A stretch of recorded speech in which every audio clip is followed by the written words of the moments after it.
Reasons की बात कर रहे थे इंडस्ट्रियल रिवॉल्यूशन के अभी तक, ठीक है।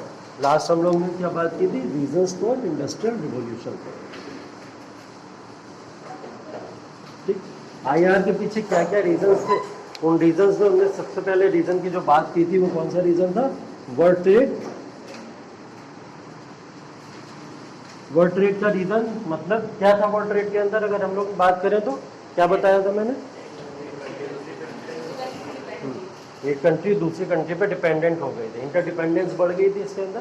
क्यों बढ़ गई थी, क्योंकि जो हमारा प्रोडक्शन था वो ह्यूमन के बियॉन्ड चला गया था। अब वो प्रोडक्शन इतना कर नहीं सकता था कि ह्यूमन या मैन मेड प्रोडक्शन हो पाए, तो उन्होंने क्या करा, धीरे धीरे डिपेंडेंसी दूसरे प्रोडक्ट के ऊपर बढ़ाना शुरू कर दी, या दूसरे रिसोर्सेज पे बढ़ाना शुरू कर दी, और वो डिपेंडेंसी किसके ऊपर थी, मशीन्स के ऊपर। ठीक है, तो इंडस्ट्रियल रिवॉल्यूशन ने धीरे धीरे करके यहाँ पे जन्म लिया वर्ल्ड ट्रेड की वजह से, ये बात की थी हम लोगों ने। दूसरा पॉइंट क्या डिस्कस किया था इसके अंदर हम लोगों ने, कैपिटलिस्ट और कैपिटलिस्ट इकोनॉमी, कैपिटलिज्म और कैपिटलिस्ट इकोनॉमी। ठीक है, दूसरा पॉइंट हम लोग ने ये डिस्कस किया। अब कैपिटलिज्म या कैपिटलिस्ट इकोनॉमी की जब हम लोग ने बात करी थी, तो पूंजीवादी अर्थव्यवस्था बेसिकली सबसे ज़्यादा देखने को कहाँ पे मिलती है, सबसे पहले कहाँ पे आया इंडस्ट्रियल रिवॉल्यूशन, इंग्लैंड के अंदर आया। और इंग्लैंड के अंदर ही ये इंडस्ट्रियल रिवॉल्यूशन क्यों आया, उसके कुछ कारण हैं, उसके पीछे बहुत सारी वजह है, वो आज हम लोग कुछ सैलेंट फीचर्स के अंदर पढ़ने वाले हैं। तो ये कैपिटलिज्म और कैपिटलिस्ट इकोनॉमी के अंदर बेसिकली पूंजीवादी व्यवस्था के अंदर क्या बातें बताई थी मैंने आपको, पूंजीवादी जो अर्थव्यवस्था थी, ये पूंजीवादी अर्थव्यवस्था के अंदर इंडस्ट्रियल रिवॉल्यूशन ने कैसे जन्म लिया। बेसिकली क्या था, दो पॉइंट्स यहाँ पे थी, एक तो बात ये थी कि प्रोडक्शन बढ़ाना था। अब प्रोडक्शन बढ़ाने के लिए ये वाला क्लास आ गया है, और प्रोडक्शन बढ़ाने के लिए इनको क्या दिखा, एक तो मार्केट दिखी और दूसरा प्रॉफिट दिखा। तो इन्होंने मार्केट और प्रॉफिट दोनों को साथ में लेके चलना शुरू कर दिया। कैपिटलिज्म से बहुत फायदे हुए हैं, आगे भी आपको फायदा भी दिखेगा। कैपिटलिज्म बुरी ही चीज़ नहीं है, मैंने बताया था ना, जैसे कैपिटलिज्म से फायदे भी होते हैं, नुकसान भी होते हैं। कुछ नुकसान होते हैं सेक्शन को, कुछ सेक्शन को फायदे भी हो जाते हैं। ठीक है, जैसे यहाँ पे अगर हम लोग बात करें कैपिटलिज्म या कैपिटलिस्ट इकोनॉमी की बात करें, तो ये कैपिटलिज्म या कैपिटलिस्ट इकोनॉमी की वजह से यहाँ पे दुनिया के अंदर रिसर्च एंड डेवलपमेंट को बढ़ावा मिला था। रिसर्च एंड डेवलपमेंट, जो हम लोग खोजें करते हैं, डिस्कवरीज कर रहे थे, वो कैसे हो रही थी, रिसर्च करते थे ना पहले, और कुछ डेवलपमेंट करते थे उसके बाद में। तो रिसर्च और डेवलपमेंट को बहुत ज़्यादा यहाँ से बढ़ावा मिलना शुरू हो गया। जैसे रिसर्च एंड डेवलपमेंट करके ही तो हमने मशीन का क्रिएशन करा, जो नए नए जो स्टीम इंजन वगैरह की बात करते हैं, स्टीम बोट की बात करते हैं हम लोग, ये सब चीज़ें कैसे आई, जब हम लोग ने रिसर्च एंड डेवलपमेंट करा। इसको लेके इंग्लैंड ने देखिए कैसे काम किया, या इंग्लैंड इतना ज़्यादा फॉरवर्ड क्यों था। इंग्लैंड ने यहाँ पे क्या किया था, एक उसने सोसाइटी बनाई, ठीक है, उसका नाम था England society.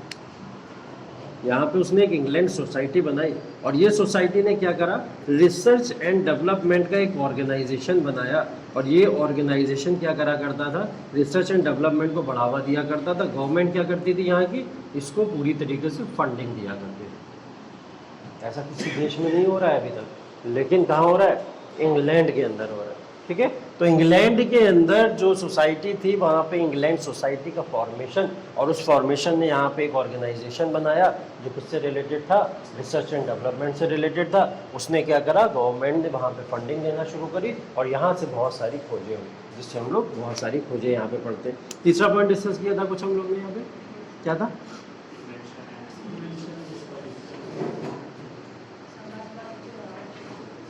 Invention and discoveries.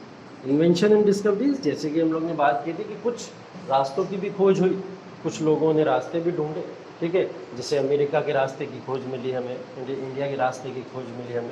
तो लोगों ने नए नए प्लेसेस ऐसे ढूंढने शुरू कर दिए थे जहाँ पे रॉ मटेरियल पहले से ही होगा। रॉ मटेरियल ही तो चाहिए हमको किसी भी चीज़ के प्रोडक्शन के लिए, उसको बढ़ावा देने के लिए। तो वो रॉ मटेरियल जहाँ पे मिलता चला जाए, वहाँ पे लोग जाते चले जाए। तो इस रॉ मटेरियल ने क्या करा, इन्वेंशन एंड डिस्कवरीज को जन्म देना शुरू कर दिया यहाँ पे। ठीक है, जैसे कुछ एग्जाम्पल यहाँ पे लिखेंगे आप, मैं आपको एग्जाम्पल बता रहा हूँ। एक पर्सन थे हारग्रीव्स, एक पर्सन थे हारग्रीव्स, हारग्रीव्स। हारग्रीव्स ने यहाँ पे इन्वेंशन किया था स्पिनिंग व्हील का। ठीक है, जो एक गुड स्पीड की व्हील थी, अच्छी स्पीड में चला करती थी। पहले लोग इससे पहले क्या करते थे, मैंने आपको बताया था ना, मर्केंटिलिज्म का फेज था, वाणिज्यवाद का फेज था, और उस समय में लोग क्या करते थे, अपने हाथों से काम किया करते थे। मैंने ये स्पिनिंग व्हील कौन सा है, जो महात्मा गांधी चरखा यूज़ करते हैं, कुछ उसी तरीके का है, ठीक है। स्पिनिंग व्हील किस तरीके का, कुछ चरखा उसी तरीके का। अब जब इन्वेंशन एंड डिस्कवरीज हुई तो उसी के अंदर हारग्रीव्स ने एक ऐसी स्पिनिंग व्हील ढूंढ डाली और बना डाली जिसके अंदर स्पीड बहुत अच्छी थी। हाथ से चलाओगे तो टाइम लगेगा, काफ़ी ज़्यादा कंज्यूमिंग होगा।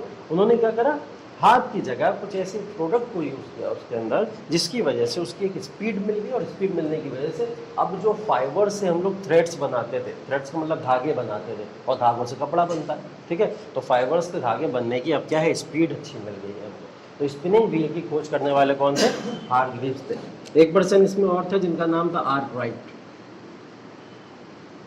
आर्कराइट ने भी क्या करा, स्पिनिंग व्हील तो था पहले से हमारे पास में, उन्होंने क्या करा, इसको पानी से चला दिया,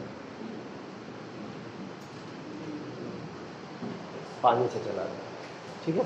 पानी से चला दिया, पानी से चलने का मतलब अब हमारी और जो मटेरियल हम लगाया करते थे इधर उधर, जो प्रोडक्शन में या रॉ मटेरियल्स हमारे कंज्यूम हुआ करते थे, अब ये और आसान हो गया लोगों के लिए। पानी तो हर जगह है, ऐसा तो नहीं है कि पानी के लिए कहीं दूसरे देश में जाना पड़ेगा, आपके यहाँ सूखा पड़ा हुआ, ऐसा तो नहीं होगा ना। तो स्पिनिंग व्हील के लिए अब पानी से चलाने वाला एक नया व्हील बना दिया गया, जिससे अब स्पीड और अच्छी मिलती चली गई। तो यहाँ से स्पीड और अच्छी मिल गई। एक और नाम लिखिए यहाँ पे, एक नाम है क्रॉम्पटन। क्रॉम्पटन इफेक्ट, इम्पैक्ट सब पढ़ते हो आप लोग मेरे, ठीक है। अरे नहीं दिख रहा है तो आगे आ जाओ, है क्यों पीछे बैठे हो। क्रॉम्पटन, क्रॉम्पटन ने क्या करा, इस गुड स्पीड व्हील को और इस वाटर व्हील को दोनों को मर्ज कर दिया। क्या कर दिया, दोनों को मर्ज कर दिया। तो गुड स्पीड व्हील और जो आपकी जो वाटर से चलती थी व्हील, इन दोनों को मर्ज कर दिया। मर्ज करने के बाद में दोनों को मर्ज करेगा जैसे, इसकी क्या होगा, क्वालिटी और इम्प्रूव हो जाएगी। अब और स्पीड से हमको प्रोडक्शन देखना शुरू हो जाएगा। तो ये डिस्कवरीज थी कुछ इस समय की, जो कल शायद श्रेया पूछ भी रही थी ना, एग्जाम्पल बता दीजिए सर कुछ एग्जाम्पल। वो ये एग्जाम्पल है, ठीक है, वो ये एग्जाम्पल है। आप इसके अंदर इनको नोट कर सकते हो और इसको बता सकते हो। जेम्स वॉट का जो है स्टीम इंजन, उसकी भी बात आएगी अभी, उसके बारे में बता सकते हो। ये मैं डिस्कवरीज बता रहा हूँ, खोजे बता रहा हूँ, समझ इन्वेंशन। हाँ हाँ, नीचे लिख लो, चाहो तो नीचे लिख लो, यहाँ पे लिख लो। एक और एग्जाम्पल चाहे तो आप लिख सकते हो। जेम्स वॉट ने क्या करा था, steam engine with steam power, जिससे क्या हुआ, जो ये इलेक्ट्रिकल एनर्जी थी हमारी, जो पानी से एनर्जी बनती है ना, पानी से इलेक्ट्रिसिटी मिलती है, पता है ना सबको, इलेक्ट्रिसिटी पानी से मिलती है। तो पानी से इलेक्ट्रिसिटी बनी, और इस इलेक्ट्रिकल एनर्जी को इन्होंने किस में कन्वर्ट कर दिया था, मैकेनिकल एनर्जी में। और यही मैकेनिकल एनर्जी क्या कहलाई, इन्वेंशन ऑफ मशीन्स। एक्चुअल में इन्वेंशन ऑफ मशीन कहाँ से शुरू हुआ, यहीं से शुरू हुआ। तो इन्वेंशन ऑफ मशीन्स, और इन्वेंशन ऑफ मशीन का मतलब क्या हो गया, इंडस्ट्रियल रिवॉल्यूशन अपने रियल फेज में शुरू हो गया, ठीक है। इंडस्ट्रियल रिवॉल्यूशन अपने रियल फेज में शुरू हुई। ये कुछ डिस्कवरीज हुई जिन्होंने शुरुआत ज़रूर की थी इंडस्ट्रियल रिवॉल्यूशन के लिए। जैसे बैट्समैन जो ओपनर होते हैं, क्या करने आते हैं, पिच के बस ग्राउंड को पुराना करने आते हैं, कि बस ग्राउंड पे बॉलें जो हैं पटक पटक के इतनी पुरानी हो जाए कि वो अगले जो बैट्समैन खेलने आने वाले हैं उनके लिए अच्छी पिच बन जाए। तो वो अगर आपके सामने 50-60 बॉलें भी खेल के चले गए तो ये बहुत बड़ा अचीवमेंट होता है जो ओपनर्स होते हैं उनके लिए, ठीक है। अगर वो इतनी खेल के चले गए तो समझ लीजिए वो महान बल्लेबाज है, क्योंकि वो नई बॉलों को फेस करता है। उसके बाद जो वो ग्राउंड देता है दूसरे तीसरे नंबर के बल्लेबाजों के लिए, उनके लिए थोड़ी आसान हो जाती हैं चीज़ें, क्योंकि उनको पता है ज़मीन कैसी है, कितना ज़्यादा एक्सपीरियंस वो लेके आए हैं। जो पुराने बैट्समैन वो भी मिल जाता है उनको, और अब ज़मीन बॉल सब पुरानी हो चुकी है, तो उनको खेलने में भी मज़ा आता है वहाँ पे। तो ये काम जेम्स वॉट को मिल गया था यहाँ पे, इसलिए जेम्स वॉट ने इसका फ़ायदा उठाया। ओपनिंग ये लोग कर चुके थे, और इसके बाद में ओपनिंग के बाद फ़ायदा उठा के उसको पूरा का पूरा एक इंडस्ट्रियल रिवॉल्यूशन का फेज़ ही दे दिया, ठीक है। तो वो इंडस्ट्रियल रिवॉल्यूशन का ये फेज़ आपको यहाँ पे देखने को मिलता है, ठीक है। तो ये इंडस्ट्रियल रिवॉल्यूशन बेसिकली यहीं से इस तरीके से शुरू हो जाता है, ठीक। अगला पॉइंट क्या बताया था इसके अंदर, इंपीरियलिज्म। और फोर्थ पॉइंट हम लोग ने बात की थी तो वो था इंपीरियलिज्म एंड कोलोनियलिज्म। ठीक। तो ये साम्राज्यवाद की जब बातें हम लोग करते हैं या कॉलोनियलाइजेशन की जब हम लोग बातें करते हैं तो ये क्या था, मैंने बताया था कि लोगों को मशीनें मिलती चली गई, जहाँ पे अब रिसोर्सेज मिलती चली जाएगी लोग वहाँ मूव करते चले जाएंगे। जैसे हमको कुछ मशीनों की ज़रूरत थी या कुछ प्रोडक्ट की ज़रूरत थी, उसके अंदर बेसिक क्या क्या ज़रूरतें थी, जैसे कॉटन, जैसे आयरन और कोल। कुछ तो हो गया बता। अच्छा, तो ये कॉटन, आयरन और कोल ऐसी चीज़ों की ज़रूरत थी। तो जो रॉ मटेरियल यहाँ पे इस तरीके का रॉ मटेरियल जहाँ भी मिलेगा, ठीक है, लोग वहाँ पे मूव करना शुरू करेंगे, ठीक, वहाँ पे जाना शुरू करेंगे। तो ऐसा रॉ मटेरियल जहाँ जहाँ मिलता चला गया वहाँ वहाँ साम्राज्यवाद फैलता चला गया। ऐसे साम्राज्यवाद का एग्जाम्पल, मतलब यहाँ पे इंपीरियलिज्म या कोलोनाइजेशन को जन्म देने के लिए कुछ ऑक्सीजन प्रोवाइड किया कुछ कंट्रीज ने। ऑक्सीजन का मतलब समझ रहे हो ना आप? ऑक्सीजन का मतलब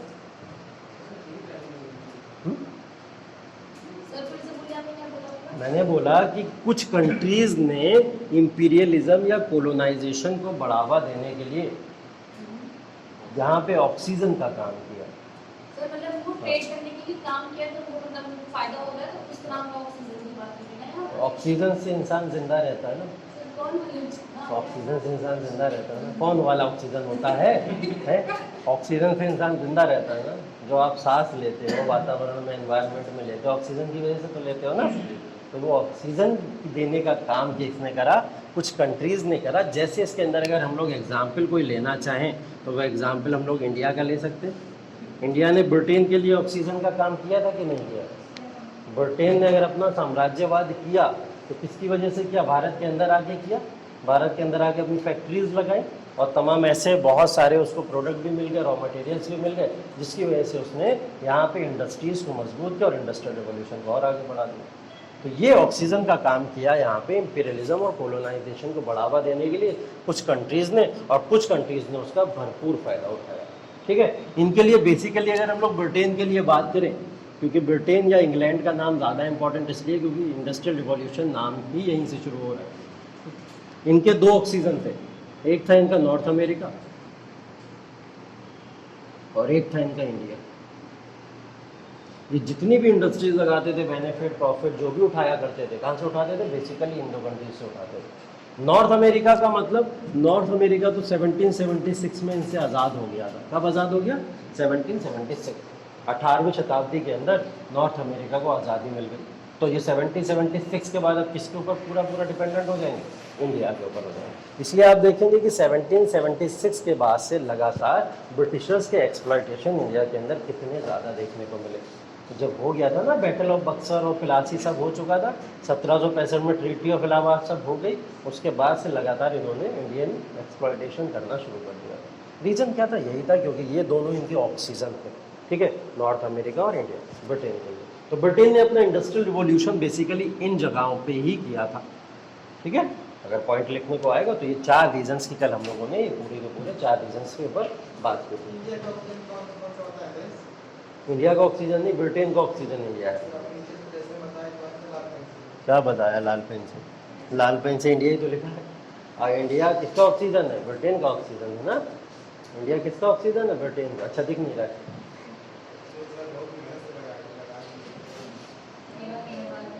मैंने ये बोला कि ब्रिटेन ने अपना इंडस्ट्रियल रिवॉल्यूशन किया, औद्योगिक क्रांति की, औद्योगिकरण किया, तो कौन से देशों के साथ में किया? नॉर्थ अमेरिका और इंडिया की तरफ गए ये लोग। ठीक, और इन्होंने अपना ऑक्सीजन किसको समझ लिया, क्योंकि यही तो इनको जीने की वजह है, यही तो इनको जिंदा रखे हुए हैं, यही तो इनको खाने पीने को या इंडस्ट्रीज को बढ़ावा देने की कोशिश कर रहे हैं। वो कौन सी जगह है? North America, India. इसलिए एक एग्जाम्पल इसका इंडिया भी हो सकता है। इंडिया इनका ऑक्सीजन था। ठीक है, ये बताया। चलिए, कुछ नई बातें कुछ पुरानी बातें थी इसके अंदर, इसलिए मैंने ये बता दिया आपको। रीजंस फिर से एक बार, सेलिंग फीचर्स इसके देख लेते हैं कुछ हम लोग। क्या क्या सेलिंग फीचर्स थे इंडस्ट्रियल रिवॉल्यूशन के, और इंडस्ट्रियल रिवॉल्यूशन के फ़ायदे भी कुछ पहुँचे हैं ना दुनिया को, और वो फ़ायदे या बेनिफिट्स क्या थे या क्या क्या फीचर्स थे इसके, उन फीचर्स के ऊपर बात कर लेते हैं थोड़ी सी। सबसे पहला फीचर की अगर हम लोग बात करें तो ये बोल रहा है कि Britain became epicenter of industrial revolution. क्या बोला इन्होंने कि ब्रिटेन जो था वो एपिसेंटर बन गया था इंडस्ट्रियल रिवॉल्यूशन का। एपिसेंटर का मतलब क्या होता है, जहाँ से किसी भी चीज़ की शुरुआत या जन्म होता है। जैसे बोलते हैं ना, अभी भूकंप की बात कर रहे थे हम लोग, भूकंप का कल अगर रात में आया भी तो उसका एक एपिसेंटर होगा। एक एपिसेंटर क्या होगा, मेन वो जगह होगी जहाँ से भूकंप शुरू हुआ होगा, जहाँ से स्टार्ट हुआ होगा। तो वो स्टार्ट होने की जगह, वो उसका हेडक्वार्टर कह लीजिए आप, जहाँ से उसने स्टार्ट किया होगा, वही स्टार्ट करने की जगह कौन थी, एपिसेंटर कहलाती है। तो Britain epicentre of industrial revolution है, ये इसका पहला फीचर। ठीक, पहला फीचर क्या है, क्योंकि हमने देखा है कि ब्रिटेन के अंदर ही सबसे पहले इंडस्ट्रियल रिवॉल्यूशन आया। और इसी साइलेंट फीचर्स पे 2015 में क्वेश्चन बना था, मेंस में लिखने के लिए आया था। ठीक, और वो क्वेश्चन ये था कि why industrial revolution started in England, कि इंग्लैंड के अंदर इंडस्ट्रियल रिवॉल्यूशन क्यों शुरू हुआ, ये पूछा गया था उसके अंदर। और जब ये पूछा जाएगा उसके अंदर, तो ऑब्वियस सी बात है इसके अंदर अभी हम जो भी पढ़ने वाले हैं वही आंसर होगा उसका। ठीक है, उस आंसर को इससे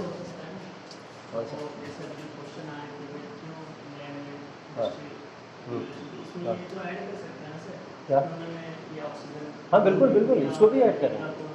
हाँ, ब्रिटेन के रिलेटेड इंडस्ट्रियल रिवॉल्यूशन में जो भी हेल्प करने वाली चीज़ें हैं उन सबको आप इसमें ऐड कर सकते हो। अब वो आपके ऊपर डिपेंड करता है आप कौन सी चीज़ों को सही उपयोग कहाँ पे कर लेते हो, उन चीज़ों को यहाँ पे यूज़ कर सकते हो। सेकंड पॉइंट की अगर हम लोग बात करें तो सेकंड पॉइंट ये बोलता है आपसे साइलेंट फीचर्स के अंदर, रिवॉल्यूशन विद इन रिवॉल्यूशन। मतलब क्रांति के अंदर क्रांतियाँ हुई हैं बहुत सारी। एक तो बड़ी क्रांति होती है और उसके अंदर कुछ छोटी छोटी क्रांतियाँ होती हैं। जैसे बोलते हैं ना, डब्बा डब्बे में डब्बा, डब्बे में डब्बा। ठीक है, तो ये उसी तरीके का है। तो रिवॉल्यूशन विद इन रिवॉल्यूशन का मतलब क्या है कि हम एक तो बड़ी क्रांति पढ़ रहे हैं इंडस्ट्रियल रिवॉल्यूशन, और उस इंडस्ट्रियल रिवॉल्यूशन के अंदर भी बहुत छोटी छोटी क्रांतियाँ हुई। कुछ मशीनें बन रही हैं अलग अलग, कुछ कंट्रीज़ की डिस्कवरीज हो रही है अलग अलग। ठीक है, कंट्रीज़ का मतलब उनके रास्तों की डिस्कवरीज हो रही है अलग अलग। तो ऐसी बहुत सारी चीज़ें बड़े रिवॉल्यूशन के अंदर छोटे रिवॉल्यूशन को कैसे लेके चलेंगे, उसकी बात भी अभी हम लोग यहाँ पे डिटेल में करने वाले हैं। ठीक है, तीसरी बात साइलेंट फीचर में, बिगनिंग ऑफ टेक्सटाइल सेक्टर्स। अब देखिए भैया, इंडस्ट्रीज लग गई हैं टेक्सटाइल्स के लिए, कपड़ों को बनाने के लिए क्या लग गई हैं, इंडस्ट्रीज लग गई हैं। कपड़ों के उद्योग के लिए बड़ी बड़ी सी इंडस्ट्रीज किसके बाद में लगना शुरू हुई, जब इंडस्ट्रियल रिवॉल्यूशन आ गया। तो ये भी इसका एक साइलेंट फीचर्स है कि टेक्सटाइल सेक्टर से या टेक्सटाइल इंडस्ट्रीज की वजह से एक बहुत बड़ा बेंचमार्क मिला इंडस्ट्रियल रिवॉल्यूशन को ग्रो कराने के लिए। और इंडस्ट्रियल रिवॉल्यूशन जो अपने इतने बेसिकल पार्ट में, इतना ज़्यादा हैवी पार्ट में इतना ज़्यादा स्ट्रॉन्ग होता चला गया, तो किसकी वजह से हुआ है, इसी टेक्सटाइल सेक्टर से। कल हम लोग बात कर रहे थे ना तीन चीज़ों की, कॉटन, आयरन और कोल। कोल चाहिए हमको फ्यूल बनाने के लिए, ठीक है, और हमको आयरन चाहिए मशीन बनाने के लिए। दोनों चीज़ें मिलकर उससे क्या बना रहे थे, कॉटन बना रहे थे हम लोग। तो टेक्सटाइल इंडस्ट्रीज की तो बात आ गई ना कहीं ना कहीं। तो बेसिक जो था एक टेक्सटाइल सेक्टर का यहाँ पे जन्म हो गया था। चौथे पॉइंट की अगर हम लोग बात करें तो चौथा पॉइंट हमसे कहता है कि change in the pattern of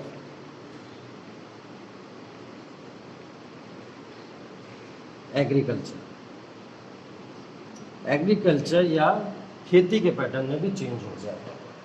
ठीक है, पहले जैसी खेती अब वैसी खेती नहीं हो रही है। इसमें बहुत बड़ा एक रीज़न इन्वॉल्व था। तो ये साइलेंट फीचर्स हैं कुछ, जो हम लोग अभी वन बाय वन क्या करेंगे, सब डिस्कस करेंगे।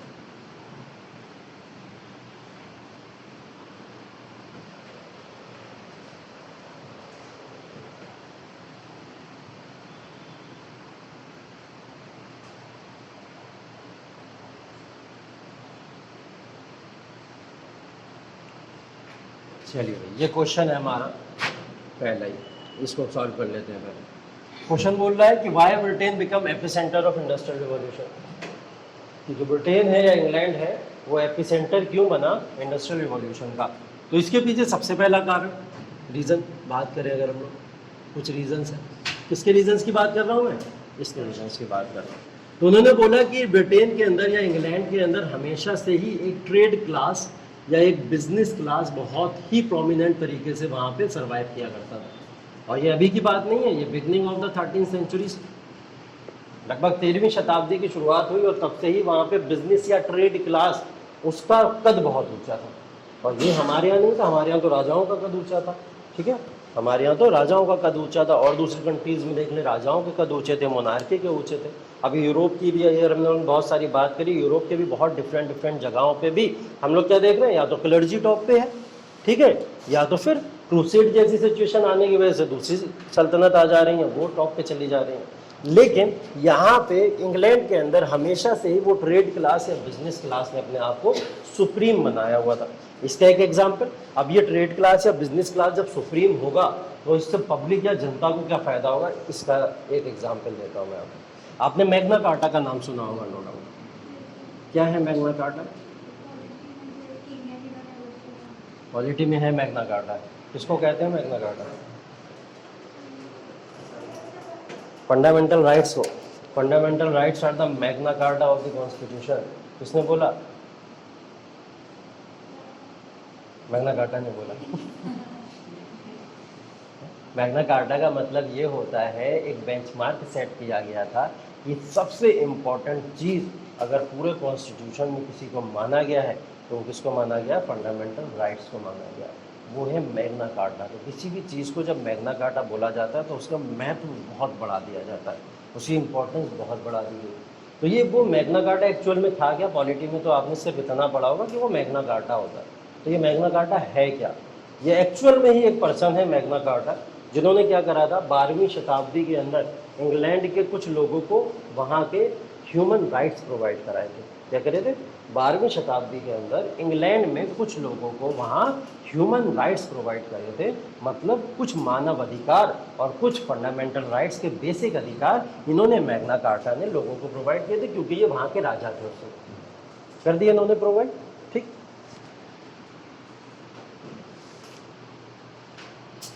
तो अब देखिए भैया, इंग्लैंड के अंदर सबसे पहले लोगों को राइट्स भी मिले जा रहे हैं। अभी तक पूरा विश्व जो है कहीं ना कहीं हम देख रहे हैं या तो मोनार्की या डिक्टेटरशिप या तो फिर ऐसी तमाम फिलॉसफीज़ के अंदर फंसा पड़ा है। लेकिन यहाँ पे क्या हो रहा है, यहाँ पे इंग्लैंड के लोगों को फंडामेंटल राइट्स मिले जा रहे हैं। कब? 12वीं शताब्दी के अंदर। तो जब वो राइट्स उनको मिल गए तो क्या वो थोड़े फ्री नहीं हो जाएंगे? उनको फ्रीडम नहीं मिल जाएगी क्या थोड़ी सी? इस काम को आगे बढ़ाया आके 1215 के अंदर सर जॉन, ये किंग थे वहाँ के इंग्लैंड के, इन्होंने क्या करा, मैग्ना कार्टा से ही रिलेटेड एक काउंसिल बना दी और उस काउंसिल के अंदर क्या करा, कई सारे क्लासेस को इन्वॉल्व कर लिया। क्लासेस के अंदर कौन कौन से क्लासेस थे? अब देखो यहाँ से मेन खेल शुरू होता है। क्लासेस कौन से थे? Trade class. ट्रेड क्लास व्यापारी वर्ग, यही जो व्यापारी वर्ग की बातें मैं कर रहा था कि ये व्यापारी वर्ग इंग्लैंड में इतना प्रोमिनेंट हुए कैसे, इसकी वजह से। ठीक है, इन्होंने क्या करा, एक मैग्ना कार्टा का एक काउंसिल बना दिया और उस काउंसिल के अंदर कुछ क्लासेस को लाके रख दिया। वो क्लासेस में सबसे पहला क्लास कौन सा था? Trade class. दूसरे क्लास के अंदर जो इन्होंने जो क्लास लाके रखा वो क्लास था आपका कॉमन पीपल का।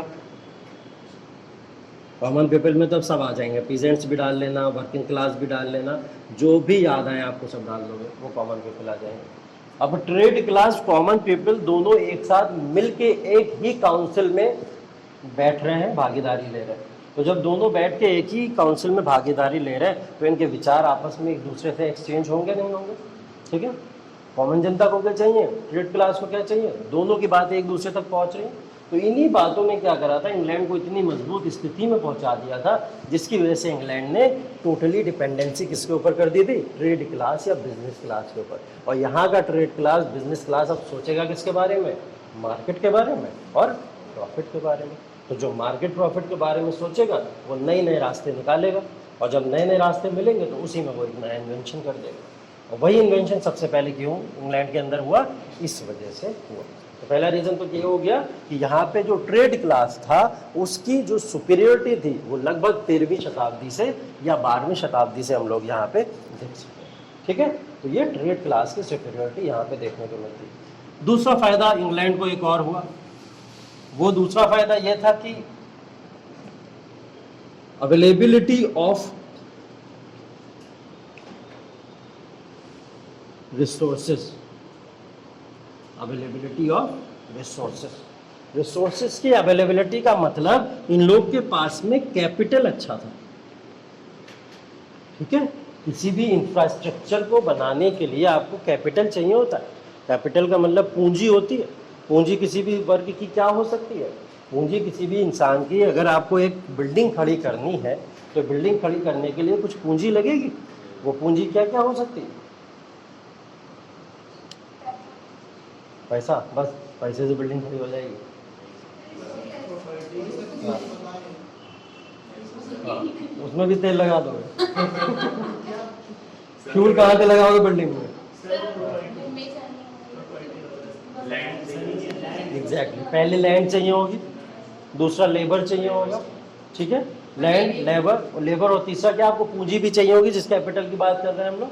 तो ये कुछ रिसोर्सेज बेसिक हैं जो आपको चाहिए होंगे किसी भी एक इंफ्रास्ट्रक्चर को खड़े करने के लिए, ठीक है। तो ये इंफ्रास्ट्रक्चर को खड़े करने के लिए जो भी चीज़ें चाहिए थी, फॉर्चुनेटली इंग्लैंड उसमें ऑलरेडी रिच था। किसमें रिच था? इंग्लैंड के पास में कोल भी था, इंग्लैंड के पास में आयरन भी था, और इंग्लैंड के पास में कॉटन भी था। ये तीनों चीज़ें इसके पास में थी। तो इसने कहा जब सब चीज़ें हमारे पास में है तो क्यों ना हम ही इसकी पहल करें, और इन्होंने इंडस्ट्रियल रिवॉल्यूशन को यहाँ पे बढ़ावा दिया, ठीक है। एक चीज़ और, अवेलेबिलिटी ऑफ रिसोर्सेज की जब हम लोग बात करते हैं या कैपिटल की बात करते हैं तो हम लोग इसको थोड़ा सा और तोड़ते हैं।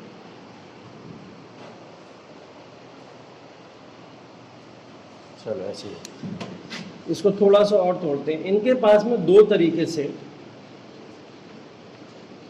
रिसोर्सेज की जो थी वो अवेलेबिलिटी थी, वो कैसे थी? एक तो इंटरनली और एक एक्सटर्नली। इंटरनली और एक्सटर्नली दोनों तरीके से इनके पास में रिसोर्सेज की अवेलेबिलिटी थी। कैसे? इंटरनली अगर हम लोग बात करें तो इंटरनली तो चलो इनके पास में कोल भी है, आयरन भी है, कॉटन भी है, ये अपना काम इससे चला लेंगे, ठीक है। इंटरनली एक चीज़ और भी बोली जाती है कि इनके पास में पूंजी या पैसा कहाँ से आ रहा है? वो रिसोर्सेज के पास जो रिसोर्सेज का पैसा खर्च करेंगे वो आएगा कहाँ से? तो बोला गया दुनिया में सबसे पहले अगर किसी ने बैंक बनाया था तो वो किसने बनाया था? इंग्लैंड ने बनाया था। तो इनके पास में बैंक था भैया, क्या था? बैंक था इनके पास। तो इन्होंने सबसे पहले पूरी दुनिया के अंदर बैंक बना दिया था, और ये बैंक लगभग 1694 ईस्वी में ही बन चुका था। इंटरनली तो मजबूत दिख रहे हैं ये लोग, हमको दिख रहे हैं ना। इंटरनल इनके पास में इतनी पावर है कि ये लोग कोई भी रिवॉल्यूशन कर सकते हैं। एक्सटर्नली ये लोग कैसे मजबूत हुए? एक्सटर्नली ये मजबूत हुए दूसरी पावर्स को कॉलोनियल पावर बना के, सॉरी, अपने आप को कॉलोनियल पावर बना के। एक्सटर्नली कैसे मजबूत हुए? खुद को कॉलोनियल पावर बना के। कॉलोनियल पावर कैसे बने? आपको याद है ना, battle of Buxar, battle of Plassey, ये सब याद है ना आपको। तो बैटल ऑफ प्लासी जब 1757 में हुआ और बैटल ऑफ बक्सर जब 1764 में हुआ, तो इसी ने क्या करा, एक्सटर्नली इनको इतना ज़्यादा रिच कर दिया। एक तो इंपीरियलिज्म की पॉलिसी भी इनके काम आ गई, इनका एक्सपेंशन हो गया, और दूसरी चीज़ यहाँ से बहुत सारा धन और पैसा भी मिला इनको, तो उसको भी इन्होंने कहाँ करा, अपने जगह यूटिलाइज करा। कॉलोनियल का मतलब ये होता है कि जब किसी भी क्षेत्र के ऊपर अधिग्रहण करती है कोई पावर, ठीक है। जैसे आप कहाँ पे रहते हो?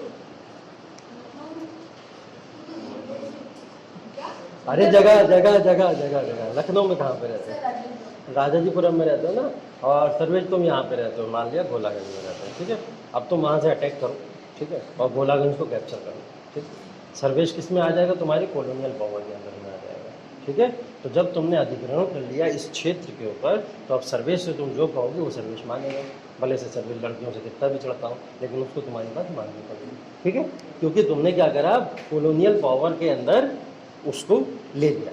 तो कॉलोनियल पावर के अंदर जो आ जाता था वो क्या करा करता था, वो अपने क्षेत्र को बढ़ा दिया करता था। जो हम लोग इंपीरियलिज्म, साम्राज्यवाद बार बार बातें कर रहे हैं। और दूसरी चीज़ क्या करा करता था, उस कॉलोनियल पावर की वजह से वो वहाँ पे अपने रिसोर्सेज को रिच भी किया करता था, पैसा ज़्यादा कमाता था, इकोनॉमी मजबूत किया करता था, अर्थव्यवस्था, जैसे यहाँ पे अर्थव्यवस्था को मजबूत किया। ठीक, तो दो रीजन हमको पता लग गया कि ब्रिटेन सबसे पहले एपिसेंटर क्यों बना इंडस्ट्रियल रिवॉल्यूशन का। पहली बात तो ये बिजनेस और ट्रेड क्लास वाला रीजन समझ आया, और दूसरी बात क्या समझ आई हमको, रिसोर्सेज की अवेलेबिलिटी इनके पास में ऑलरेडी थी। ठीक है, चलिए तीसरी चीज,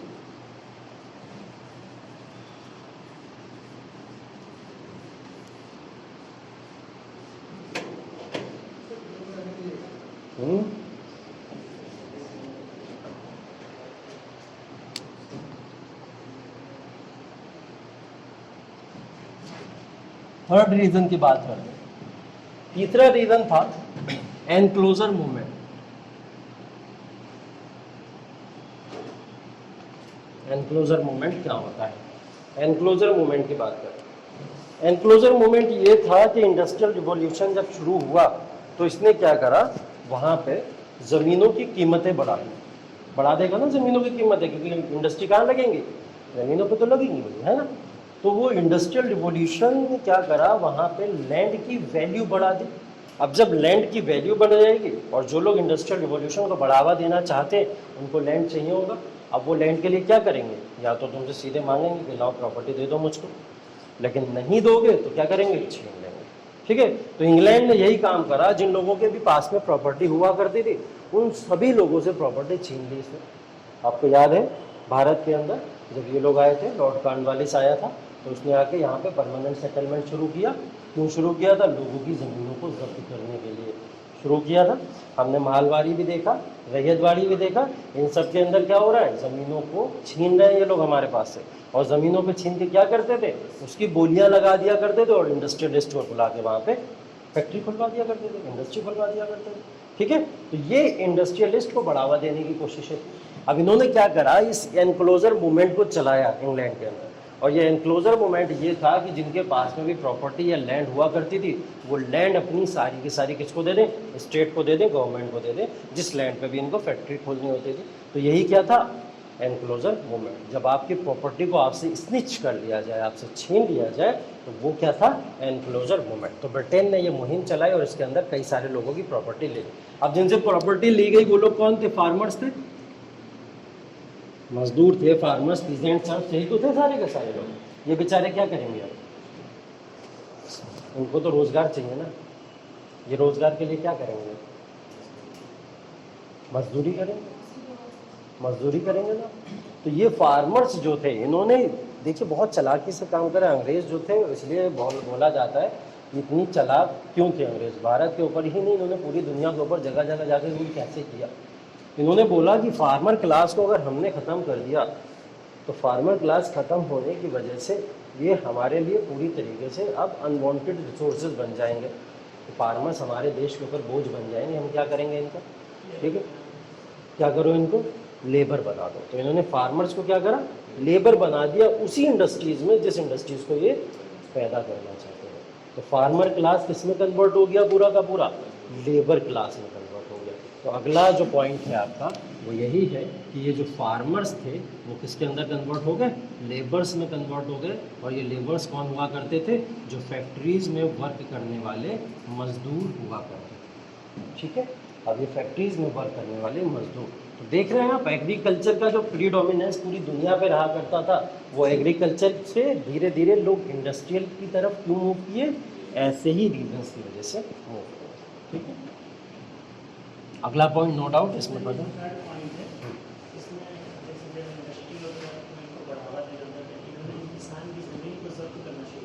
इन्होंने किसानों की ज़मीन जब्त करी। किसान उस समय बोल नहीं सकते क्योंकि किसमें है, एक ऐसी पावर के अंदर है जिसके अगेंस्ट में प्रोटेस्ट नहीं किया जा सकता, क्योंकि वो क्या है, एक रॉयल पावर है ना। रॉयल पावर ही थी उस समय पूरी की पूरी, कोई डेमोक्रेसी तो थी नहीं कहीं, तो डेमोक्रेसी जैसी चीज़ नहीं थी। तो इन्होंने क्या करा, उस फार्मर क्लास को लेबर क्लास में कन्वर्ट कर दिया और वो लेबर मजदूर या फैक्ट्रीज में काम करने वाले लोग बन गए। ये सारी चीज़ें इसके अंदर। ठीक है, अगला पॉइंट आप लोग को पता है,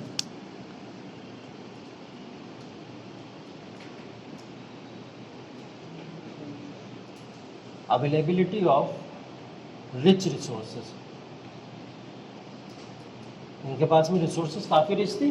ठीक है, जैसा कि हम लोग बात करते हैं अभी, जो 3 पिलर्स बोले जाते हैं ना किसी भी इंडस्ट्री को शुरू करने के लिए, जो 3 बेसिक पिलर्स हैं, वो 3 पिलर्स हमारे पास में यही तो है, कोल, आयरन और कॉटन।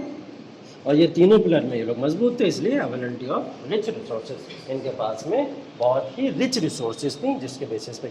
और आज के समय में आयरन का एक टुकड़ा भी नहीं मिलेगा इंग्लैंड के अंदर, उस समय में रिच थे उसमें। ठीक है, और आज के समय में कोई भी टुकड़ा नहीं मिलेगा। इंग्लैंड की इंडस्ट्रियल रिवॉल्यूशन से पहले बोला जाता है कि इंग्लैंड का जीडीपी जो वर्ल्ड इकोनॉमी में था वो मात्र 2% था।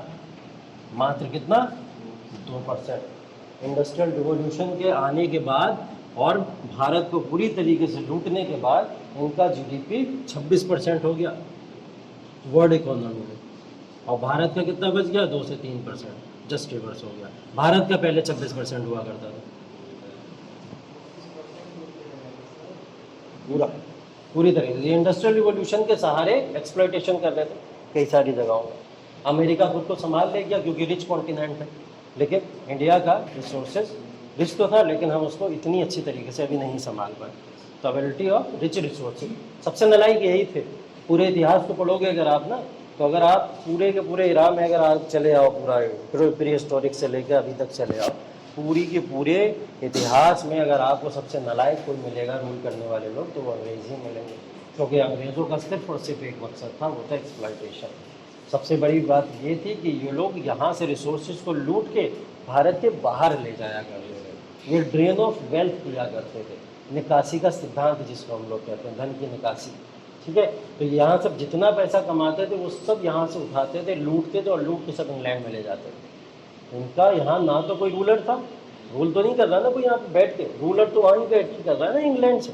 लेकिन अगर हम लोग दिल्ली सल्तनत पढ़ें, मुगल्स को पढ़ें, या इन सबको पढ़ें, ये सब लोग बसे हुए थे भारत में, ये लोग बस के कर रहे थे काम यहाँ पे। तो हम लोग मुगल्स और दिल्ली सल्तनत के बारे में अगर पढ़ते थे तो हमने ये पढ़ा उनके बारे में कि वो लोग भारत के अंदर अगर लूट पाट भी करते थे तो पैसा कहाँ इन्वेस्ट कर रहे हैं, भारत में कर रहे हैं। तो हमें उनसे इतना नुकसान हुआ है।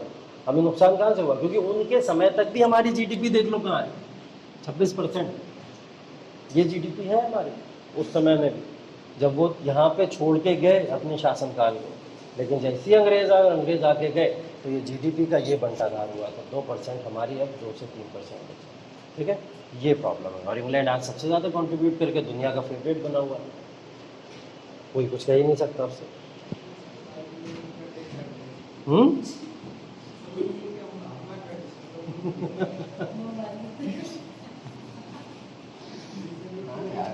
थोड़ा हमला करा जाए कहीं चल के, हैं बोर हो गए बैठे बैठे यहाँ, क्या कब तक पढ़ाई वढ़ाई करते रहे।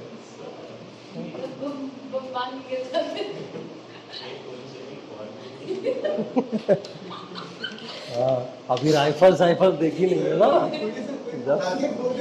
हाँ, तो कान बंद करके उल्टा भाग जाते हैं, और राइफल बंदूकों की बातें कर रहे हो तुम लोग, कि जाके अटैक करा जाए, हैं बम मारे जाए।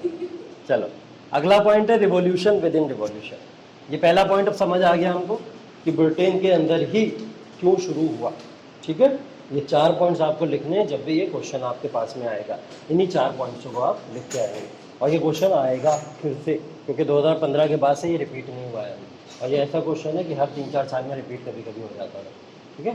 2013 में सिर्फ वर्ल्ड हिस्ट्री से 6 क्वेश्चन आए थे, सिर्फ वर्ल्ड हिस्ट्री से। एक पेपर है GS1 ना, GS1 में टोटल कितने क्वेश्चन आते हैं, 20 क्वेश्चन आते हैं लिखने के लिए आपको। सबसे ज़्यादा इसमें जो रेशियो है वो है आपका ज्योग्राफी का,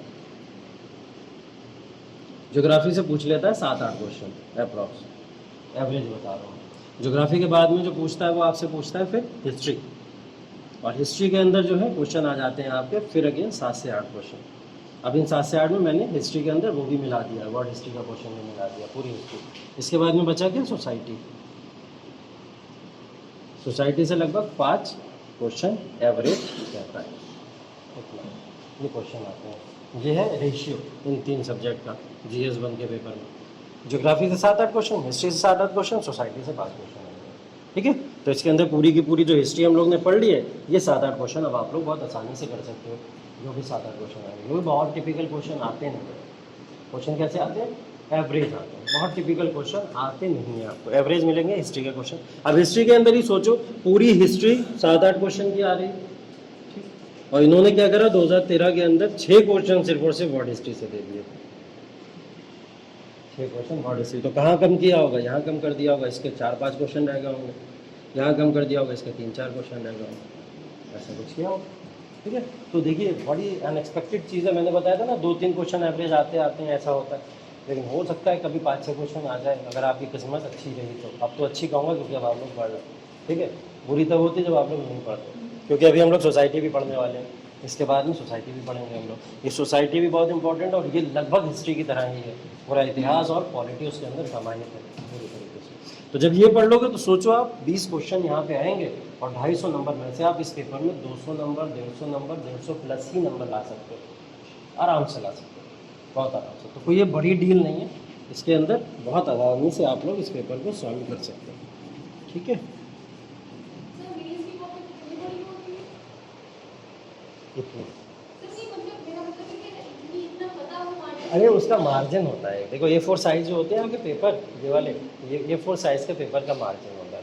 इसमें दोनों तरफ लाइन कर दीजिए ऐसे करके, और लाइन को खींचने के बाद में वो हर एक पेज पे क्वेश्चन देते हैं आपको, ये क्वेश्चन यहाँ पे अटैम्प्ट करो, ये क्वेश्चन यहाँ पे अटैम्प्ट करो, और उतना स्पेस भी देते हैं आपको। ठीक है, हर स्पेस भी दिया जाता है।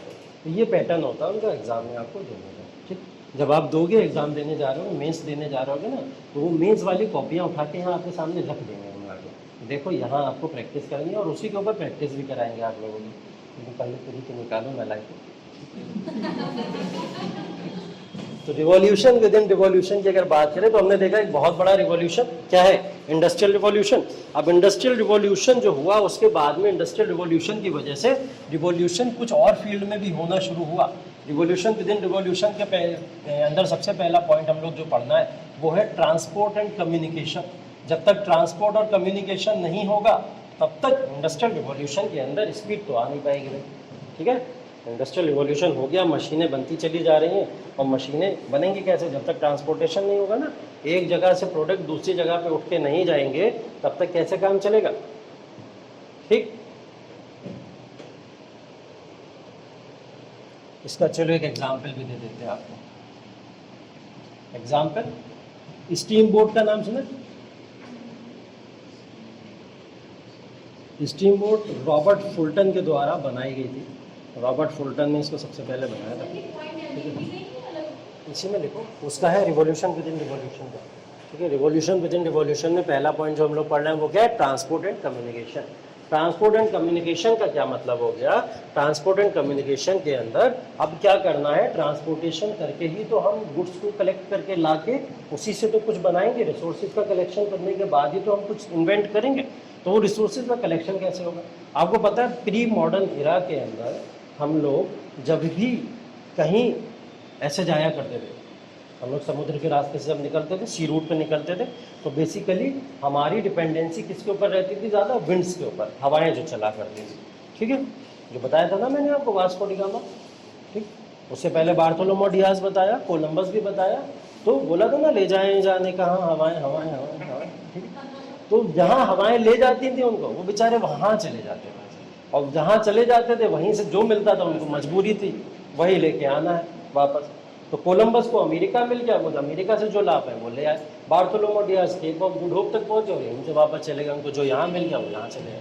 ठीक है, लेकिन अब यहाँ पे क्या हुआ था कि यहाँ पे स्टीम बोट का जन्म हो गया। स्टीम बोट वो बोट है जो KGF चला रहा है, खड़े हो।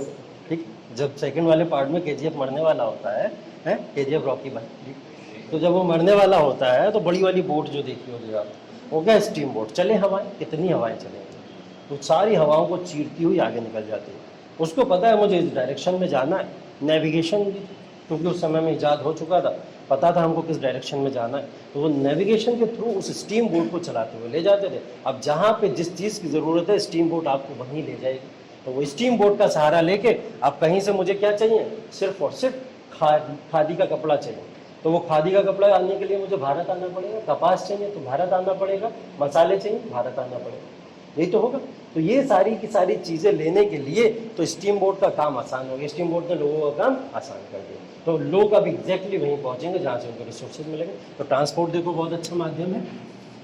ठीक है, ट्रांसपोर्ट अच्छा माध्यम है, ट्रांसपोर्ट की वजह से ये सारी चीज़ें हुई। तो रिवॉल्यूशन तो इंडस्ट्रियल रिवॉल्यूशन पड़ा था, लेकिन उसके अंदर भी छोटे छोटे रिवॉल्यूशन ये हो रहे थे, जैसे हम लोग ने एक एग्जाम्पल की बात करी। कम्युनिकेशन के अंदर एग्जाम्पल लिख सकते हो आप, जैसे हम लोग ने टेलीग्राफ। ठीक है, टेलीग्राफ के अलावा हम लोग पोस्टल सर्विसेज की भी बात करते हैं और टेलीफोन की भी बात करते हैं। इन सब का भी तो याद हो गया इंडस्ट्रियल रिवॉल्यूशन होते होते। तो इन सब ने भी क्या करा, अब वहाँ से बैठ के इंग्लैंड के अंदर बैठ के कोई भी पर्सन, भारत के पर्सन को यहाँ पे सिर्फ और सिर्फ कम्युनिकेशन के माध्यम से बता सकता है कि हमको भाई इतना इतना प्रोडक्ट चाहिए। अब वो ज़माना चला गया कि चिट्ठी लिखेंगे तो वो पानी में बह गई, मिलेगी भी नहीं, ठीक। तो वो ज़माना चला गया। अब ज़माना ये था कि ये लोग टेलीग्राफ, पोस्टल सर्विस और टेलीफोन्स तक का यूज़ करके एक दूसरे के साथ में कम्युनिकेट कर सकते थे। तो इस कम्युनिकेशन ने भी मदद करी, एक बड़ा रिवोल्यूशन जिसकी वजह से क्रिएट हुआ, ठीक। चलो दूसरा पॉइंट ट्रांसपोर्ट और कम्युनिकेशन के अंदर हम लोग देखें रेलवेज।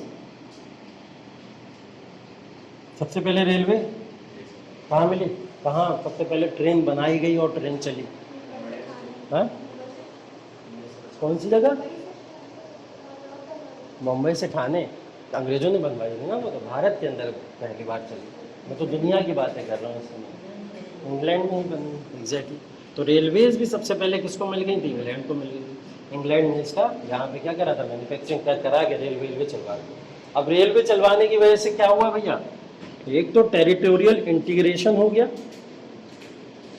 टेरिटोरियल इंटीग्रेशन का मतलब ये हो गया कि भैया जो भी हमारी भौगोलिक स्थिति थी या भौगोलिक भूमि थी उन सबके अंदर इंटीग्रेशन शुरू हो गया। एक भौगोलिक भूमि का पर्सन दूसरी भौगोलिक भूमि के पर्सन के साथ में बैठ के ट्रेवल कर रहा है। क्या हो रहा है? ट्रेवल हो रहा है। अब ट्रेन में ही दो आप समझ लीजिए बनिया बैठे हुए और नाम पूछ लिया उन्होंने एक दूसरे का, पता लग गया अरे गुप्ता जी कैसे हो, ठीक है, पता लग गई बात। और गुप्ता जी के साथ व्यवसाय करेंगे बैठ के। हाँ हमारे यहाँ तो भाई जो है मिल्क फैक्ट्री लगी हुई है और मिल्क फैक्ट्री के अंदर ये काम होता है। तो उन्होंने बोला हमारे यहाँ भी भाई बिस्किट के काम वाम होते, बोले चलो कॉपरेशन करते, मिल बांट के बैठ के बनाएंगे फिर दोनों लोग। और दोनों लोगों ने फिर एक अच्छी सी बढ़िया सी इंडस्ट्री डाली और इंडस्ट्री डालने के बाद में अब प्रोडक्शन भी बढ़ गया और डिमांड भी बढ़ती चली गई और प्रॉफिट भी बढ़ता चला गया, एक नई मार्केट भी क्रिएट हो गई। तो क्या हुआ, इससे फायदा हुआ नहीं हुआ? टेरिटोरियल इंटीग्रेशन बनता चला गया। तो यही टेरिटोरियल इंटीग्रेशन भी इसका एक पार्ट है।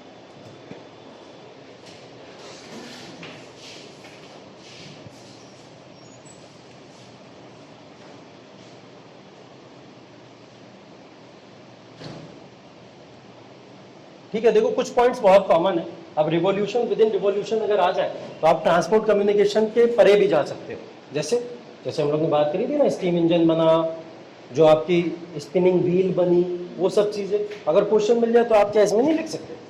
लिख सकते हो ना, जैसा क्वेश्चन आएगा वैसा यूज़ करो उसको। अब रिवॉल्यूशन विद इन रिवॉल्यूशन, हमें क्रांतियाँ जो देख के डिस्कवरीज तो लिखनी है इसके अंदर, वो डिस्कवरीज को उठा के यहाँ पे भी लिखो, ठीक है। तो क्वेश्चन जैसा पूछा जाए वहाँ पे उसको इस तरीके से यूज़ कर लो। इंडस्ट्रियल रिवॉल्यूशन पे अकेला एक क्वेश्चन आएगा, वो आपको पूरा बांट छाट के करना है कि कहाँ पे कौन कौन सी चीज़ों को यूज़ करना है। जैसे मैंने बता दिया कि why Britain become epicentre of industrial revolution, तो उसके अंदर मैंने आपको 4-5 पॉइंट दे दिए। अब उन 4-5 पॉइंट्स के अंदर आपको कहाँ पे कौन कौन से पॉइंट को यूज़ करना है, ये आप लोग अपने आंसर की कला के हिसाब से लिखोगे, ठीक है। वो आर्ट गया आपके अंदर, उसके हिसाब से आप उसके अंदर प्रेजेंट करो।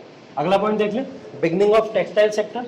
इसके अंदर ज़्यादा बात करने की तो ज़रूरत है नहीं हमको, क्योंकि बिगनिंग ऑफ टेक्सटाइल सेक्टर जो भी होगी वो किसके ऊपर डिपेंडेंट होगी? बेसिकली वही 3 पिलर्स। कौन कौन से 3 पिलर्स बात करी हम लोगों ने? कोल आयरन कॉटन। कोल आयरन की वजह से कॉटन बनना शुरू हो गया और कॉटन की वजह से यहाँ पे एक बहुत बड़ा टेक्सटाइल सेक्टर बन गया। और इस टेक्सटाइल सेक्टर की वजह से पूरे विश्व के अंदर लोगों ने अब अच्छे अच्छे कपड़े, जीन्स पैंट पहनना शुरू कर दिए, ठीक है। पहले नहीं पहना करते थे, पहले खादी कपड़े, उससे पहले तो पत्ते लपेट के घूमते, ठीक है। तो अब क्या करा, अब यहाँ पे टेक्सटाइल सेक्टर्स भी अच्छे तरीके से शुरू हो गया, लोगों ने अच्छा पहनना भी शुरू कर दिया। तो ये टेक्सटाइल सेक्टर। बात यहाँ पे करनी है हमें change in pattern of agriculture. क्या बात करनी है? Change in pattern of agriculture.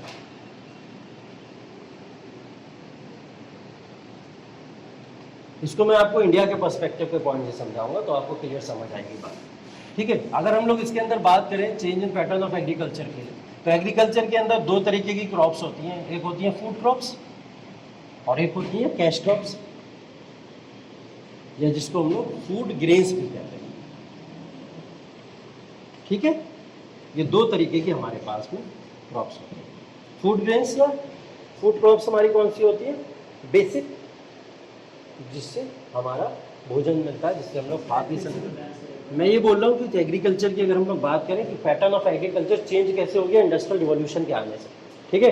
पहले क्या होता था, 2 तरीके की क्रॉप्स होती है हमारे पास में, एक होती है फूड ग्रेन्स और एक होती है कैश क्रॉप्स, ठीक है। 2 तरीके की होती है। अब फूड ग्रेन्स की अगर हम लोग बात करें तो फूड ग्रेन्स में आपके व्हीट आ जाते हैं, राइस आ जाते हैं, बार्ले आ जाता है, या बेसिक जो बड़ी बड़ी फसलें हैं वो सब इसके अंदर आ जाते हैं, जो आपको खाने पीने का एक इंतजाम कर देती है। आपके बेसिक यही तो फसलें होती हैं भारत के अंदर, है ना, इन्हीं का तो सीज़न होता है, रबी और जो भी होती है आपकी दूसरी कौन सी होती है, खरीफ, रबी और खरीफ, रबी और खरीफ क्रॉप्स जो होती हैं वो इसी तरीके से यहीं से मिल लेंगे हमको। अब ये क्या है फिर, कैश क्रॉप्स। कैश क्रॉप्स आपकी जो हैं वो हो जाती हैं आपकी, जिसको हम लोग कहते हैं नकद फसलें। नकद फसलें कौन कौन सी होती हैं, जैसे गेहूं खत्म हुए, आपने बोला खाली समय है, चलो क्या करें, गन्ना बो लेते हैं, ठीक है, बोले चलो थोड़ी सब्जियां बो लेते हैं, वेजिटेबल्स, सब्जियां आपने बो दी वहाँ पे, ठीक है। कई जगहों पे तो फ्रूट्स वगैरह भी होते हैं, तो लोग पेड़ वेड़ लगा देते हैं खेतों में और फ्रूट्स वगैरह भी कर लेते हैं, ठीक है। कई जगहों पे कॉफ़ी होती है, जहाँ पे कॉफ़ी जैसा माहौल है वहाँ पे कॉफ़ी भी होती है, कॉफ़ी का भी प्रोडक्शन होता है, ठीक है। कोको कोला बनती है, उसके लिए कोक का भी हमको ज़रूरत पड़ती है, कोका भी होता है वहाँ पे, तो उसके लिए हमें कोको कोला की भी वो जो होती है ना, पेप्सी वेप्सी बनती है, जो सारी चीज़ें बनती है, उसके लिए क्या होती है, सीड्स चाहिए होती है हमको, ऐसे नहीं बन जाती है कि पानी नहीं घोला जाता उसके अंदर, शक्कर पानी घोल के आपको पिलाने के लिए, वो कोक की खेती होती है, और वो कोक की खेती सीड्स बनती हैं उसके लिए, उन सीड्स से क्या बनती है, कोको कोला बनती है, ठीक है। इसमें हाँ तो वो भी मिलेगा, कोल्ड ड्रिंक में कोई, क्योंकि उसमें सीड्स नहीं है ना कोको कोला की, इसलिए नहीं बनेगा, ठीक है। जैसे कॉफ़ी होती है, कॉफ़ी की तरह सीड्स होती हैं छोटी छोटी, ऐसे ही कोको कोला की भी कुछ सीड्स होती हैं जिससे कोक बनती है, ठीक है। हाँ, पेड़ नहीं निकलता है, जैसे खेती करते हैं जो पैरेलल प्लेटफॉर्म होता है उसके ऊपर इसको बो दिया जाता है, और जैसे फसलें होती हैं और वैसे ही फसलें होती हैं, पेड़ नहीं निकलता, खेती की तरह होती है वैसे, ठीक है। तो ये तमाम फसलें क्या है, ये सब कैश क्रॉप्स हैं। अभी हुआ क्या करता था, जब हम लोग प्री मॉडर्न इरा की बात करें, प्री मॉडर्न इरा कौन सा, जब इंडस्ट्रियल रिवॉल्यूशन नहीं आया है, मर्केंटिलिज्म फेस की या वाणिज्यवाद की बातें कर रहे हैं, तो बोला जा रहा है, ध्यान रखना मैं जो रेशियो बता रहा हूँ ये ध्यान रखने की बहुत ज़रूरत है, ये मैं प्री मॉडर्न इरा की बात कर रहा हूँ कि फूड ग्रेन्स पे लोग 80% डिपेंडेंट होते थे, कितना, 80%, क्योंकि इन लोगों को टेस्ट नहीं चाहिए था, उनको क्या चाहिए था, सिर्फ और सिर्फ अपनी बेसिक नेसेसिटीज पूरी करनी थी, और 20% लोग लगभग इसके ऊपर डिपेंडेंट हुआ करते थे। ये भैया रेशियो था हमारे पास, ठीक है। अब आ गया इंडस्ट्रियल रिवॉल्यूशन। इंडस्ट्रियल रिवॉल्यूशन ने क्या करा, मैंने यहाँ क्या लिखा है, change in pattern of agriculture, agriculture के पैटर्न में ही चेंज कर दिया। क्या हो गया यहाँ पे, 80% लोग जो हैं अब वो कैश क्रॉप्स के ऊपर चले गए, और सिर्फ 20% लोग किसके ऊपर रह गए, फूड ग्रेन्स के ऊपर। ये एक बहुत बड़ा चेंज देखने को मिला हमको जब इंडस्ट्रियल रिवॉल्यूशन आया। कैसे, जैसे भी मैंने यहाँ कोक का एग्जाम्पल दिया, आप इंडस्ट्री लग चुकी है कोको कोला बनाने के लिए, ठीक है। अब क्या होगा, जब इंडस्ट्री लग गई है, लोग अपने किसान क्या करेंगे, बोले हमारा चावल खरीदोगे वही 200 500 400 यही सब कमाई होगी हमारी, क्या करें, कोक को उगाते हैं अपनी भूमि के ऊपर, और कोक को जब उगाएंगे तो हम इसको फैक्ट्री में जाके बेचेंगे। लोगों के लिए फैक्ट्री बहुत बड़ा नाम हुआ करता था उस समय, कि हम कहाँ जाएंगे, फैक्ट्री में जाएंगे, फैक्ट्री में जाके बेचेंगे, ठीक है। हाँ, बहुत बड़ा नाम है, बहुत बड़ा नाम। तो वो लोग जब बोला करते थे तो उनके लिए बहुत बड़े सम्मान की बात होती थी, बाबा भैया फलाना का लड़का फैक्ट्री में काम करता है, ठीक है। तो ये सब बातें वहाँ हुआ करती थी इस तरीके की। तो फैक्ट्री के साथ में ये लोग अपनी डील कर लिया करते थे कि भाई हम आपको कोक देंगे, कॉफ़ी भी देंगे, इस सब चीज़ों को देंगे, आप क्या करो उसके बदले में पैसा कितना दो, वहाँ इनको ज़्यादा पैसा मिलना शुरू हुआ, जिसकी वजह से क्या हुआ, ये कैश क्रॉप्स का प्रोडक्शन लोगों ने बढ़ाना शुरू कर दिया, और किसको कम कर दिया, इसको कम कर दिया। अब भैया शुगर केन उगाएंगे अगर तो चीनी भी तो मिलेगी, शुगर केन कहाँ बेचेंगे, फैक्ट्री में तो जाके बेचेंगे, गन्ना उगा के सब चूस थोड़ी जाएंगे जाएंगे फैक्ट्री में तो देंगे जाके, चीनी भी तो बनवाएंगे उसकी, ठीक है। तो ये चीनी भी तो बनवाना है इनको, तो चीनी बनवाने के लिए फैक्ट्री भी जाया करते थे। तो फैक्ट्री जब पहुंचा करते तो फैक्ट्री से भैया इनको खूब अच्छी खासी अमाउंट मिला करते थे। तो वो अमाउंट क्या करती थी, उन्होंने क्या करा, और इंडस्ट्रियलाइजेशन को बढ़ावा देते चले गए ये सब चीज़ें। तो यही क्या हुआ, ये देखो इतना बड़ा जो आपको चेंज देखने को मिला, इसी की वजह से मिला। अब देखो क्या फ़ायदा हुआ, क्या नुकसान हुआ, ये एक अलग टॉपिक है कि हम लोग एग्रीकल्चर में क्या हुए, वीक हो गए, हम लोग एग्रीकल्चर में स्ट्रांग हो गए, ये सब क्या है, डिफरेंट टॉपिक है। अभी हम लोग क्या पढ़ रहे हैं, इंडस्ट्रियल रिवॉल्यूशन पढ़ रहे हैं, क्योंकि इंडस्ट्रियल रिवॉल्यूशन मजबूत कैसे हुआ, ये बातें हैं, ठीक है। तो हाँ, नो डाउट इसकी वजह से चेंज तो बहुत बड़ा हुआ, एग्रीकल्चर लॉसेज में जा रही है, ठीक है। लेकिन इंडस्ट्रियल रिवॉल्यूशन की वजह से इंडस्ट्रीज स्ट्रांग भी तो हो रही हैं, वो भी हमें देखना जरूरी है। तो ये 4 पॉइंट्स हैं जो सैलेंट फीचर्स हैं आपके, जो इसके अंदर आते हैं।